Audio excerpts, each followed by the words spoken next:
Okay, so when I finished my video on Gone with the Wind, I decided that moving into the other nominees would knock that video's tone out of whack. So I decided to do this as an addendum. So here's a look at the other 9 nominees from what is considered the greatest year of Hollywood's golden age, beginning with Dark Victory, directed by Edmund Goulding and based on a Brewer and Block play that starred Tallulah Bankhead. The movie would become one of the perennials of Bette Davis's career. She stars as Judith Traherne, a spoiled socialite whose life of casual excess hits the skids when she begins having headaches and vision problems. Turns out she has glioma, an irreversible brain tumor that is slowly killing her, and predictably the movie deals with her painful trajectory toward the inevitable. Bette Davis was very proud of this performance, as well she should be, and she gives it her all. But you may not like me for this. I probably wasn't as moved by this one as I should have been. One has to be a hard-hearted cynic for dismissing it, but I'm afraid I have to be that cynic. I didn't hate it, but I have to admit that time has sanded off some of the film's pointier edges. It feels stagey and sometimes forced, and that may be leaning to the conventions of the time. Don't misunderstand me, I didn't hate it, I just prefer a more modern touch, like Emma Thompson in Wit, or Julianne Moore in Still Alice, or Tom Hanks in Philadelphia, or my favorite, Kurosawa's Ikaru. Yeah, I can't quite recommend Dark Victory, but the good news is the list is all uphill from here, beginning with one of my favorites. Goodbye, Mr. Chips, directed by Sam Wood, which is just as stagey and melodramatic as Dark Victory, but somehow works its emotional ranges a lot better. Robert Donat spoiled the potential top 5 Oscar streak for Gone with the Wind by winning the Best Actor over Clark Gable, here playing Charles Chipping, a teacher and headmaster at an English boys' school at the turn of the century, who, in spite of his many insecurities, has a long-standing effect on the boys who come through his classroom year after year. The movie is framed at the end of his career as he looks back on the impact he has had, the ups and downs of his personal life, including the tragic loss of his wife, played by Greer Garson in her film debut, and the fates of some of the boys as they head off to the battlefields of World War I. Donat ages many years over the course of the film, moving from his early years into the middle age and then to an elder statesman, and you get a sense of who he is and how he sees his own life. This is a wonderful, very touching movie that was so influential that it created his own genre. If you've ever seen an inspirational teacher movie, Blackboard Jungle, To Serve With Love, It's Gene Brody, Dead Poet Society, Lean on Me, Stand and Deliver, Mr. Holland's Opus, they all owe their bones to this amazing film. I cannot praise it enough. Love Affair, directed by Leo McCarey, also created a film standard, but I'm not sure it was as effective, mainly due to the 1957 remake that did it a lot better. This original version stars Charles Boyer and Irene Dunne as the Starstruck couple, who meet aboard an ocean liner, spend a magical few days together, and then agree to meet atop the Empire State Building if they really want to make things official. Having seen the film for the first time for this essay, I get why the later version is better known. I never felt a strong enough connection between Dunne and Boyer, and the back half of the movie takes way too long to get where it's going. However, what stays with me is the performance of Russian actress Maria Ospinskaya, who got a supporting actress nomination playing Boyer's grandmother, an old soul who sees the unstable path of her grandson's life and worries that eventually time will catch up with him. That one day life will present a bill to Michel, and that he will find it hard to pay. She has a scene in the middle of this film in which she plays Plaisir d'amour on the piano and hears the horn of a boat in the distance, signaling that their time together is growing short. Just look at the tears in her eyes. She represents for this couple the fragility of time, the need to capture moments and treasure them before it's too late, and she does it without a lot of speechifying. It's a wonderful, low-key performance that, for me, really gives the film its heart. I just wish that much heart was in the main story. Mr. Smith Goes to Washington, directed of course by Frank Capra, is a movie that no one can blame me for approaching with a modern air of cynicism. This is a movie that wears all of its soft-hearted patriotism on its sleeve and reminds us of a time when people really loved this country and cared about preserving what it stood for. Jimmy Stewart, of course, plays the wet behind-the-ears senator who arrives in the nation's capital and finds all manner of backbiting and corruption leading to the now legendary filibuster. Looking back on it, the movie might seem flimsy and dated, given what we've been through in this country since 1939. War, corruption, the loss of any sense of morale with regards to our government. But I choose to see it differently, as a movie that reminds us of a time when Americans looked at their government officials with pride, before our current era when political parties demonize each other like angry children. Like most Capra films, this is a tender movie that wears its heart on its sleeve. I like it for that. I like it for what it stands for. I like it for what it represents. Ninotchka, directed by Ernst Lubitsch and written by Charles Brackett and Billy Wilder, represents a milestone for Garbo's career. This is the first of 2 comedies, and the second to last film that she ever made, and is a movie that, going in cold, seems like just a fun comedy, but the more you know about its history, the more impressive it is that it ever got made at all. It was made at a very particular moment in world history. It went into production just as Hitler was invading Czechoslovakia, and was in production when Russia invaded Poland following the protocols of the Molotov-Ribbentrop Pact that the Soviets had made with Nazi Germany.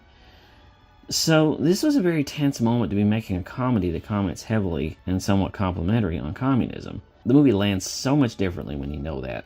It involves 3 Russians who are in Paris to sell some jewels that were seized from Russian nobles, a sale which is being halted by the Grand Duchess, who threatens legal action, claiming that the jewels are her rightful property. To settle the matter, the Soviets send an envoy, played by, guess who?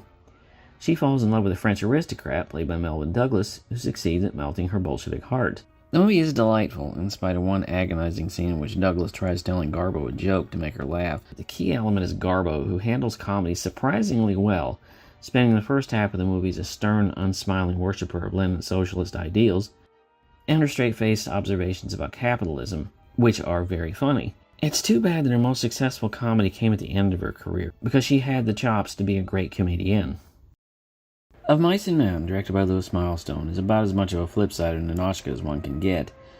Based on the beloved John Steinbeck novel, and oddly enough produced by Hal Roach of the Our Gang and Laurel and Hardy comedies, this is an achingly sad, very poignant adaptation of Steinbeck's work that really gets to the heartbeat of the story, following 2 men, George and Lenny, who are displaced migrant ranchers looking for work during the Great Depression. Overarching the story are themes about the death of the American dream, but directly it deals with George's attempts to keep his slow-witted buddy out of trouble. This is a beautifully made, delicately handled piece of filmmaking. Director Milestone is more interested in the characters than in making a spectacle.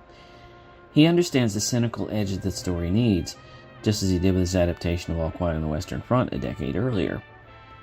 The 2 leads are what make it work. Burgess Meredith was, at the time, mostly known as an actor and director in the theater, who only made occasional stops in film, where he gained a reputation for playing to the camera rather than to the back row. And he gives a solid performance here. But anyone who sees the film will remember the heartbreaking performance of Lon Chaney Jr. as Lenny, a big old lunk who's slow in the brain power, has a childlike sense of wonder, but whose good intentions are constantly getting him into trouble. Naturally, his is the more showy role, but it is a beautiful performance that I was shocked actually did not get an Oscar nomination for Best Supporting Actor. That year it went to Thomas Mitchell in the movie we'll talk about in a second. It reminds us that Chaney was really maligned as an actor, having been largely dismissed because he was the son of Lon Chaney, and his lasting legacy, of course, which will always be the Wolfman. But he was a much better actor than he's given credit for, and here I think is his best work. It's not a happy story, it is Steinbeck after all, but it's very touching, and Chaney is a large part of it. Stagecoach, directed of course by John Ford, is his first Western in the sound era, and a perennial of the genre, in that it brought so many conventions to the forefront that many of them became standards. The flawed hero, the band of travelers from different backgrounds, moving by stagecoach through hostile territory, the drunken doctor, the childbirth scene. Now, by no means did this movie invent those tropes, but its success cemented them so hard that we forget the movie is largely responsible for making them standards. The story couldn't be simpler, but the real milestone here is what the movie did for the career of its leading man. John Wayne had spent a decade as a B-movie actor in bit parts, but this was the movie that turned a corner for him. What an entrance. And it not only made him a bona fide movie star, but established his legendary persona and set up his long partnership with Ford. The two made 14 features together, beginning here and ending with Donovan's Reap in 1963. The movie may not look like anything special when you watch it cold, but knowing what it would establish for the rest of the decade, it's quite remarkable. The Wizard of Oz, just like Gone with the Wind, was directed by many passing directors, but ultimately credited to Victor Fleming. In its production, it went through Norma Turog, who did the pre-production tests and the costumes in Technicolor. Richard Thorpe filmed several scenes, but was let go because producer Mervyn LeRoy thought his pacing was off. George Cukor passed through on his way to being one of the temporary directors for Gone with the Wind, and made the significant change of getting rid of Dorothy's blonde wig. And King Vidor directed the Kansas sequences, most notably the Cyclone and the Somewhere Over the Rainbow scene, and some scenes with the Munchkins. But because of his deep respect for Victor Fleming, he asked not to be credited for his work. So, this was a movie with many fathers, and what came out of it, of course, ended up being a movie that struggled financially in its first run, but over the decades became, as you know, the most beloved movie of all time. And, according to the Library of Congress, based on re-releases, a mass presence on television, and modern-day video and streaming options, it is often cited as likely the most watched movie in the history of the medium. But, how do I feel about it? Well, like most movie audiences, I was introduced to it as a small child, and over time my appreciation has evolved. As a kid, you're dazzled by the spectacle, the colors, the characters. But as an adult, past half a century mark in age, I appreciate its place in American film. I appreciate the look of it, an overturning of my teenage assessment that it looked phony. But as I got older, I appreciated that since the whole story was basically a dream, the phony set seemed to be part of its charm. The matte paintings in the background remind us that we are essentially looking at a movable storybook. And most of all, I greatly appreciated the generosity of the visuals and of the storytelling. I appreciated the work, the fact that the whole world is imagined here. And having seen most of the significant films of the period, I greatly appreciated its originality. The fact that in 1939, no other production made in Hollywood looked like this. But even aside from that, this is a movie with so many sides to it, so many angles, so many messages, that volumes have been written about it. There is just no other movie like it. And finally, Wuthering Heights, directed by William Wyler and adapted from Emily Bronte's novel by Charles MacArthur, Ben Heck, and uncredited contributions from John Huston. I'll bet you didn't know that. This is, of course, the legendary story of doomed love upon the English moors, but approaching it might bring different results depending on whether or not you read the book. If you haven't, then it comes off as a sad melodrama, the story of Cathy and Heathcliff, whose love for each other is challenged by circumstances of class division between rich and poor. If you have read the book, then the first time through may seem a little jarring, as the film begins around chapter 17, and the story is told in flashback from the time the two lovers are children. It sounds like the making of a hack job, but it actually works. The film is unapologetically romantic, with a wonderful performance by Maureen Oberon as Cathy, a total smoke show, especially thanks to Greg Toland's cinematography, and the performance of a well-respected stage actor unknown to movie audiences at the time. He, of course, was 33-year-old Laurence Olivier, who, thanks to this performance, became a movie star. So, how did I feel about it? Well, I didn't read the book, but I am of two minds about the film. I like the first half that sets up the relationship between Cathy and Heathcliff, but I was underwhelmed by the back half, in which their romance seems doomed by pettiness and class division. I know I'm upsetting the film's fans, but I just wasn't as engaged as I had hoped. And those are the nominees for Best Picture of 1939. And out of the decade chosen out of the greatest year of Hollywood's history, I think I would keep Goodbye, Mr. Chips, Mr. Smith Goes to Washington, Of Mice and Men, The Wizard of Oz, and yes, Gone with the Wind. But here are my 10 favorites for the year, starting with number 10, Young Mr. Lincoln, directed by John Ford and featuring a legendary performance by Henry Fonda as the future president. It's not so much historical fact as a series of episodes in young Lincoln's life that includes his formative years as an Illinois lawyer and his courtship of Mary Todd, played by Marjorie Weaver. This is strangely the most poetic, and I'll say Capper-esque, film that I think John Ford ever directed.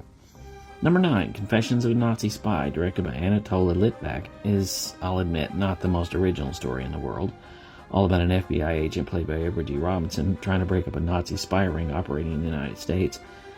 But there is something about the timing here. The United States wasn't in the war yet, and the message in the movie that Hitler's thugs could be operating right under our noses was very potent at the time. Number 8, Gulliver's Travels, directed by Dave Fleischer and produced by his brother Max, is commonly mistaken to have been a Disney production, but it's not. It was a production of the Fleischer Studios and released through Paramount. And no, it doesn't compare with what Disney was doing at this point, but I still enjoyed it. There weren't a lot of animated features around in 1939, and this only came to life because of the success of Snow White. It's funny, it's charming, it has a lot of really great hand-drawn animation, and it was acknowledged by the Academy with 2 nominations, one for its score by Victor Young, and for its song Forever Faithful, with music by Ralph Renier and lyrics by Leo Robin, that lost to Somewhere Over the Rainbow. This to me is kind of a lost treasure, and it's available, and you can watch it right now. It's available pretty much everywhere. Number 7, Goodbye, Mr. Chips, with that wonderful Oscar-winning performance by Robert Donat. Number 6, Destry Rides Again, directed by George Marshall, is an odd comic western that came out at a moment when studios were finding new ways for the genre to go. As went with my previous remarks about Stagecoach, this one features Jimmy Stewart as Thomas Jefferson Destry, who takes a job as a sheriff in the lawless frontier town of Bottleneck. Son of a legendary lawman, Destry doesn't provide law with gunfire, but with a pacifist ideals and logic. I mean, it is Jimmy Stewart after all.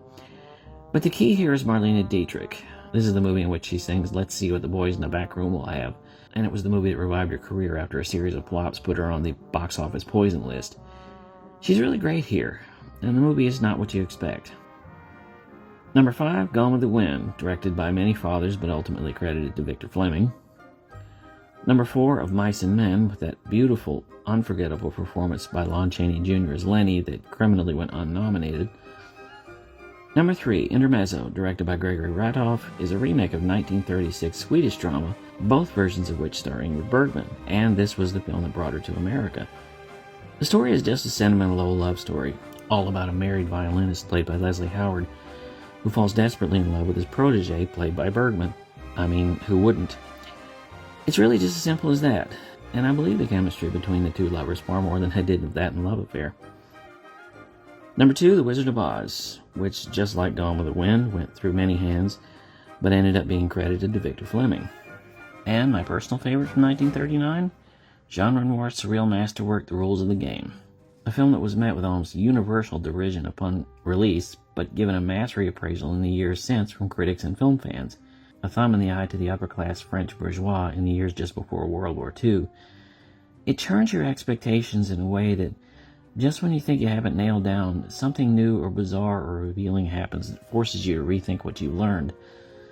Don't worry, it's really not as complicated as it sounds.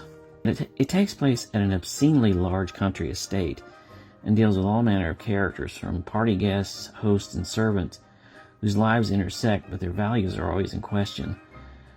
No one here is ever just one thing. Are they endearing to us, or are they monsters? Noir's intentions always seem just a little bit out of reach. We're always questioning the morality of what is on display. None more apparent than the rabbit hunt scene, in which the hunters shoot at vastly more rabbits than they could ever consume. A commentary on the whole war to come, a war in which human life is a dice game that consumes millions by the truckload. This is one of those movies that you're thinking about hard afterwards, and like Citizen Kane, you go back again because you're always discovering something new, some new angle, some new visual treat. It's really one of the best films I've ever seen. And there it is. That is 1939 from Oscar's point of view and from mine. Join us for our next chapter as we discover how one of the most beloved filmmakers in history became adored by Americans and dismissed by his fellow directors. Until then, for Armchair Cinema, I'm Jerry Dean Roberts. I'll see you next time.